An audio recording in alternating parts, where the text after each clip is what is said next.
Welcome guys to this video. In this video we'll be talking about the hexadecimal system and its conversions. Like in the octal system, we had done that 0 to 7 that can be written with 3 bits. If we go on in that process, we can see that up to 15 it can be written with 4 bits. The conversion of 15 in binary being 1111 to the power 2 to the base 2. From 16 the conversion becomes 1 and then 4 zeros base 2. You can convert it with the method that I've taught you and you can get the same results. So we can see that up to 15 we can do it with 4 bits. So the hexadecimal system is based on that. It's based on the concept of 4 bits. So first let's learn about our binary to hexadecimal.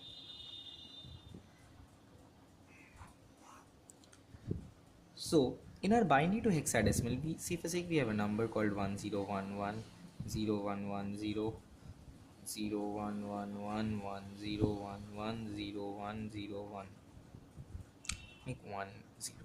Say for sake this number we have in binary, this big number, and we have to convert it into our hexadecimal system. What do we have to do? What did we do in octal? We had grouped it in groups of 3.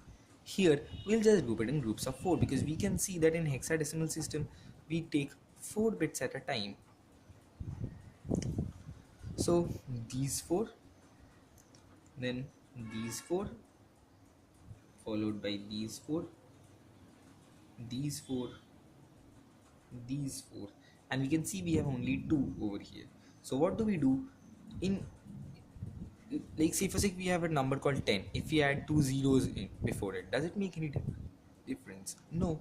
So here also it makes no difference, and thus we can add 2 zeros and thus group it like this. So 0010, what is it? It's 2. 1011, what is it? It's this is 8, and 4 12 13. 1001, what is it? 8 9.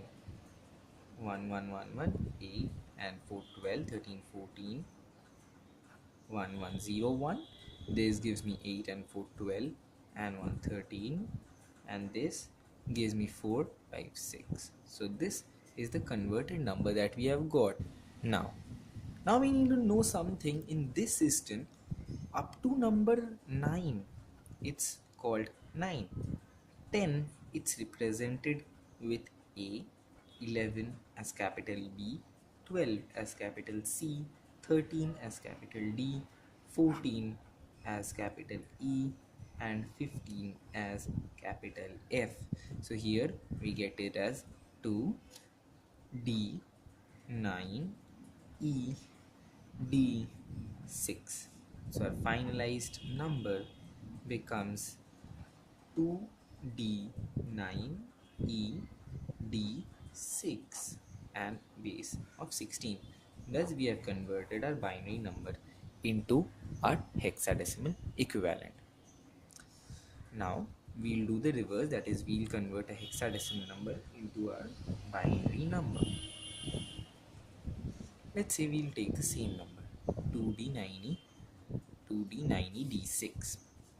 So our 2D9ED6, that's our number, base 16. Let's start converting. 2. How do we do it? This is hexa to my binary. How do we convert?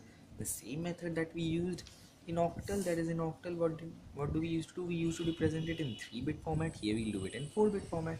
2 gets represented as 0010. D, what was my D? A was 10, B was 11, C was 12, D was 13. So 13 is 8 and 4 is 12. 01, that's 13. 9 is 1001. E is 1110. D is 1101, and my 6 becomes 0110. So these zeros make no value in the first, so the number becomes 101101, 1001, 1110, 1101, 011, 0 to the power 2. And we can like check it from what we have done in this section, that is my 1011 01011 0110 01111 011 010110. So these two results absolutely match each other, and thus we have converted it successfully into my hexadecimal to binary conversion is done. Thank you. So let's consider hexadecimal to my decimal conversion. In all our cases, what have we done? We have converted my number into decimal number by multiplying it with the place value for every place. Here also we'll do the same thing. Say for sake we consider a simple number. Say for sake 256. Place value 0, place value 1, place value 2. So this would be multiplied by 16 to the power 2, 16 to the power 1, and 16 to the power 0.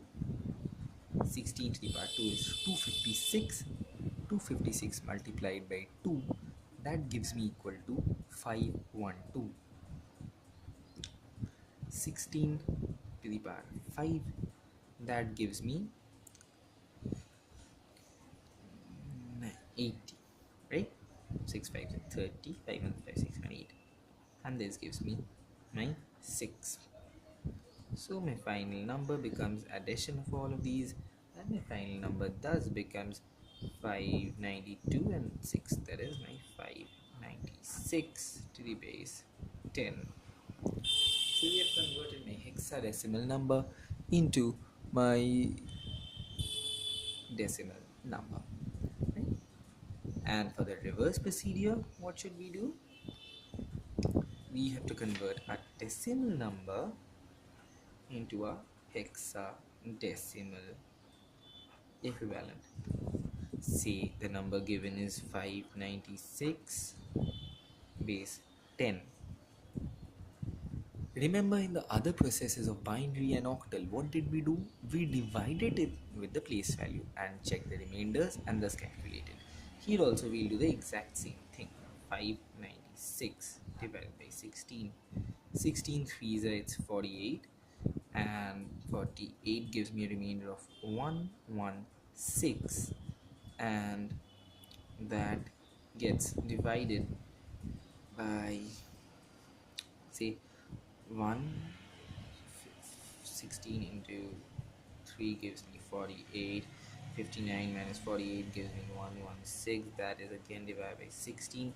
Say it gets divided 7 times. 7 is 42, 4 case, and 7, 8, 10, 11. Yeah, so it gives me a remainder of 4, right? So it gives me a remainder of 4. This should not be the case. Oh, I'm so sorry. We have done a slight mistake here. The addition would result in 598, not 596. Right? 2 plus 6 is 6. I'm so sorry for that. So 598, division of 598, it gives me a remainder of 6. Give me a remainder of 6. Again divided by 16, it gives me what? 16 2 is 32, and it gives me a remainder of 5, and thus the result is in front of you, 256 base 16. That's the conversion of my 598 base 10 into 256 base 16, and thus we have converted all 6 types 4 types hexadecimal to binary, binary to hexadecimal, hexadecimal to decimal, and decimal to hexadecimal systems. Thus, in this video we conclude our conversion part. We can now convert any number into any other said number with the help of these tricks that we have used. Say for sake it's given to convert a hexadecimal number into an octal number. We can easily convert it into binary, and then regrouping it we can get an octal, because we know all sorts of conversion: binary to decimal, decimal to binary, binary to octal, octal to binary, octal to decimal, decimal to octal, hexadecimal to binary, binary to hexadecimal, decimal to hexadecimal, hexadecimal to decimal. With the help of all these, we can convert any of our given numbers into any said number system. Thank you.